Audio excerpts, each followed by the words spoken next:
Hi class. Okay, let's get started with the second portion of this week's lecture. So the second sort of part of this chapter is all about different theoretical perspectives on development. Now really we could teach a whole class just on the theories here, so this is going to be a very brief introduction, but the important thing to keep in mind here is, why do we have theories in this kind of study, and what do they do for us, how are they helpful, and why do we need them? So a theory is an orderly, integrated set of statements that describes, explains, and predicts behavior. Theories are what allow us to ask questions that are testable, okay, which is key in behavioral research, which is the realm of lifespan development. Theories help us make sense of our observations, and crucially, they depend on scientific verification. So if we have a hypothesis based on our theory for why a particular aspect of development happens the way it does, and we go and test it, and we don't get the results we're expecting, we have to modify our theory. So in that way, theories are very different from mere opinion about how development occurs. They depend on continuous scientific verification. There are 6 major perspectives, and within each of these perspectives there are different theories. As we go through the semester, when we see examples that are relevant to one of these particular perspectives, we'll take a little bit of time to think through how that example is relevant to one of these theoretical perspectives. So we will be going into more detail, kind of woven throughout the semester. For now, you should be able to describe the basic principles of each theory in your own words, understand how they're different, and understand what contributions they made and how they may have been wrong in terms of our understanding of lifespan development. All right, so we'll start with psychodynamic theory.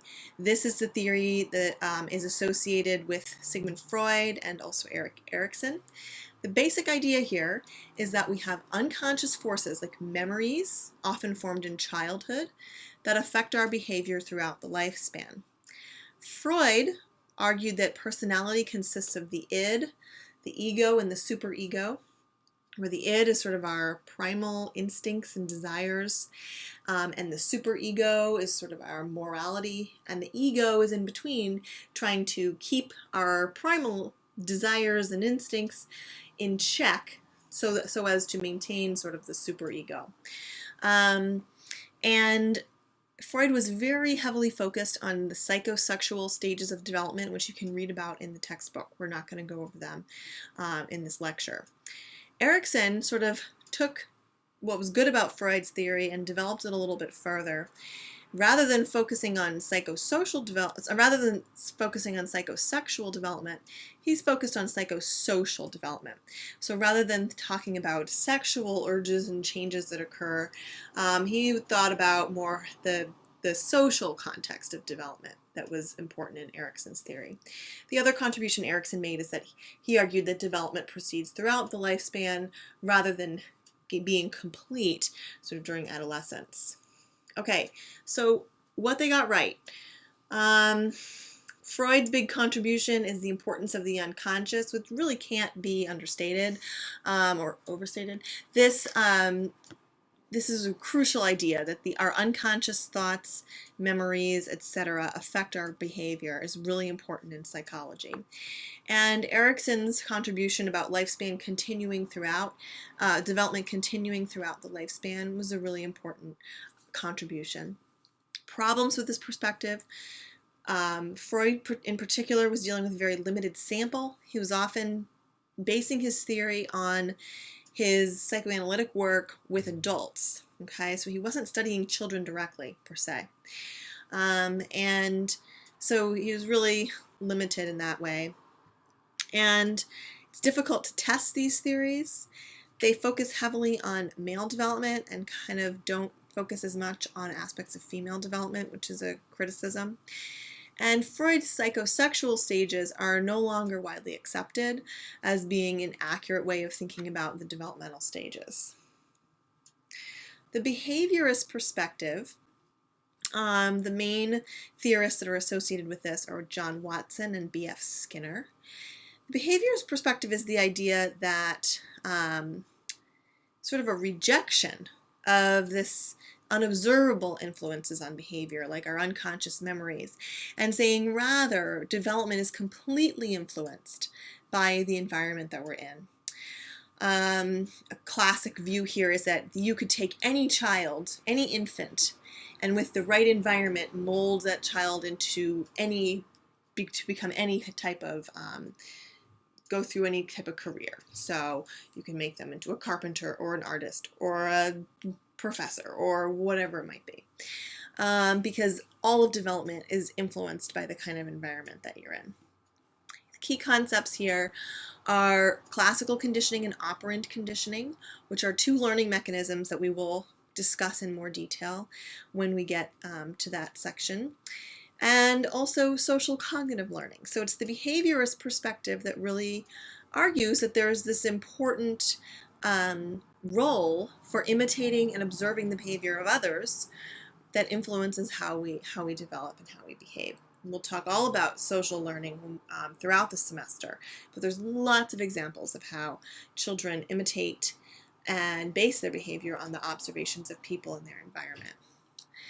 So what they got right, there are lots of applications of some of these behaviorist learning mechanisms for teaching and learning, especially with children with impairments.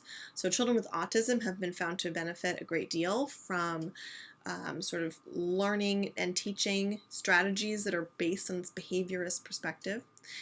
Also, the importance of social learning is another really important key concept that came from the behaviorist perspective. Problems with this perspective alone, it can't really capture all of development.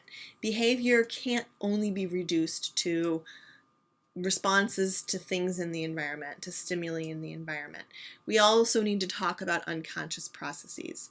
So it's not a complete representation or accurate and complete way of thinking about human behavior across the lifespan.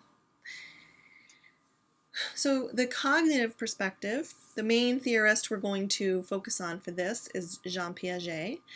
And there's some neo-Piagetians who are more recent, more modern researchers who have taken Piaget's ideas and sort of modified and modernized them. But the basic idea here is, rather than talking about just behavior in terms of observable events that the behaviorists did, in the cognitive perspective, we're focusing on thinking processes that may be not always completely observable and how those change across the lifespan. Piaget focused heavily on the early stages of development and less so on later aspects of later time, age ranges in development. Piaget's theory is sort of the classic discontinuous theory. He argued that development happens in very distinct stages. And he was important in identifying the fact that children think very differently from adults. That was a main sort of key part of his theory. He also argued that children are sort of like little scientists learning through discovery. So Piaget downplayed the importance of teaching and imitation and more on this focus on learning through self-discovery and interaction with the environment. Another important approach within the cognitive perspective is the information processing approach. This is the approach to talking about psychology that's we use in cognitive psychology, which is that cognitive processes like attention and memory, planning, problem solving, these are processes that get more efficient, more elaborate, have greater capacity as children get older. Once again, the information processing approach is not a complete theory of behavior. It doesn't take into account emotions very well or certain aspects of social development. So it's really very specific to making sense of the kinds of changes in cognitive and intellectual functioning that occur over the lifespan. So what did these guys get right? Well, Piaget had a huge influence on the study of children in general, and he made accurate observations of behavior.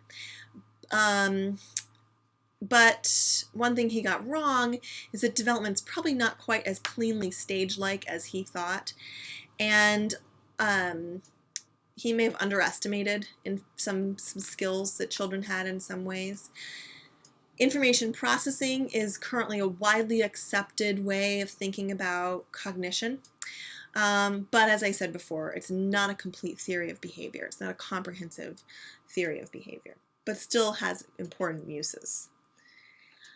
Cognitive neuroscience is sort of the most recent addition to the cognitive approaches to development. And the idea here is that we're looking at development through the lens of brain development. So it's sort of related to the information processing kind of approach, but focusing on the physical neurological activity that's occurring alongside those cognitive processes. And the cognitive neuroscience approach has led to lots of really important advances in our understanding of some disorders, including autism, but just in general at how the brain quickly processes information. Being able to actually measure brain responses has been a really important addition to that approach to studying development. Contextual approaches are ones that consider the development of the human in context. Okay, so major theorists here are Bronfenbrenner and Vygotsky, and the idea here is that a person's development cannot be understood unless the context is considered. And context can be the physical body of the person, the family that they're in, their social world, the culture that they're in. It can include things like the laws that they are subjected to in the country that they live in, etc. Bronfenbrenner, we're going to talk about Bronfenbrenner a little more in the future, but he argued that he had the bioecological approach, which argued that there are 5 levels of environmental influence, and these things all influence development. Sort of these layers of influence affect the developing child, and these influences are interconnected. So I think I have a slide. Do I? No, I don't. We will be looking more closely at the bioecological approach in the future, but the idea is that these influences are interconnected. So the family influences are interconnected with the sort of community influences, etc., etc. Vygotsky had developed sort of a sociocultural theory, which argued that cognitive development occurs as a result of social interactions within a culture. So it occurs as generations sort of transmit the cultural norms to the younger generations, and that is through this process that cognitive development occurs. Vygotsky felt there was a very important role for teaching and also for language in shaping how children think. So what they got right, this idea that there are various levels of context that Bronfenbrenner put forth is really key, and we'll see more examples of that. And Vygotsky's sort of focus on the influence of teaching on children has had lots of applications in the educational world. Have you ever heard of scaffolding or zone of proximal development? These are all things that came from Vygotsky, and we'll see more examples of that as we move on. These perspectives tend to over-focus on the environmental effects and put little attention on sort of biological maturational effects that are also influencing development at any given time. So that would be one potential problem with this perspective. Finally, actually maybe not finally, yeah, we have 2 more. The humanistic approaches were very important approaches in terms of psychology as a field. The basic idea here is a rejection of the psychoanalytic and cognitive approaches, and argue that humans have sort of a natural motivation to reach self-fulfillment and a natural ability to make decisions. Carl Rogers and Abraham Maslow were important humanistic psychologists and put forth this idea that people really need positive regard, which is a need to feel appreciated, in order to develop in a typical way. So self-actualization, this sort of idea of self-fulfillment as a goal, is pretty good at describing certain aspects of why we do the things we do, the motivations that we have. But this perspective, while it's important in the general field of psychology, doesn't make clear predictions for development. Okay, so it's not clear on how all of this is related to developmental changes across time. The evolutionary approaches, so Charles Darwin obviously is important for evolution, and Konrad Lorenz, who I mentioned before, also put forth lots of important ideas for how we can use evolution to understand why we have particular behaviors. So the basic idea here is that behaviors can be genetically determined just like traits, like eye color. And we can explain behavior by looking at how it may have been advantageous to our ancestors. Behavioral genetics is the study of effects of heredity on behavior. So this is another really important approach that helps us understand human behavior across the lifespan. Generally speaking, evolutionary theory is an accurate description of the genetic processes involved in inheritance. But this approach, while it can be useful and interesting to think about how a particular behavior may have been advantageous to ancestors from an evolutionary perspective, can be difficult to test whether that's really why we have a particular behavior exists. And once again, oftentimes we see each of these approaches, you should be seeing a theme here, focuses in on one important aspect of development, but maybe not enough on the others. So in this case, there's not enough focus on the environment and the social factors that are affecting development. This is a table here that I don't think existed in the book. It might, maybe it's in the newer edition of the book. But anyway, this kind of summarizes what we've done just now in this little clip. So I won't, this slide is available to you online, and so I won't go through it little by little, but it's a nice way to summarize it all and study it. So your question for today's lecture, if you were listening carefully, is why is it wrong to ask which approach is right? Okay, so I'd like you to go into the discussion board for today's lecture and put an answer to this question.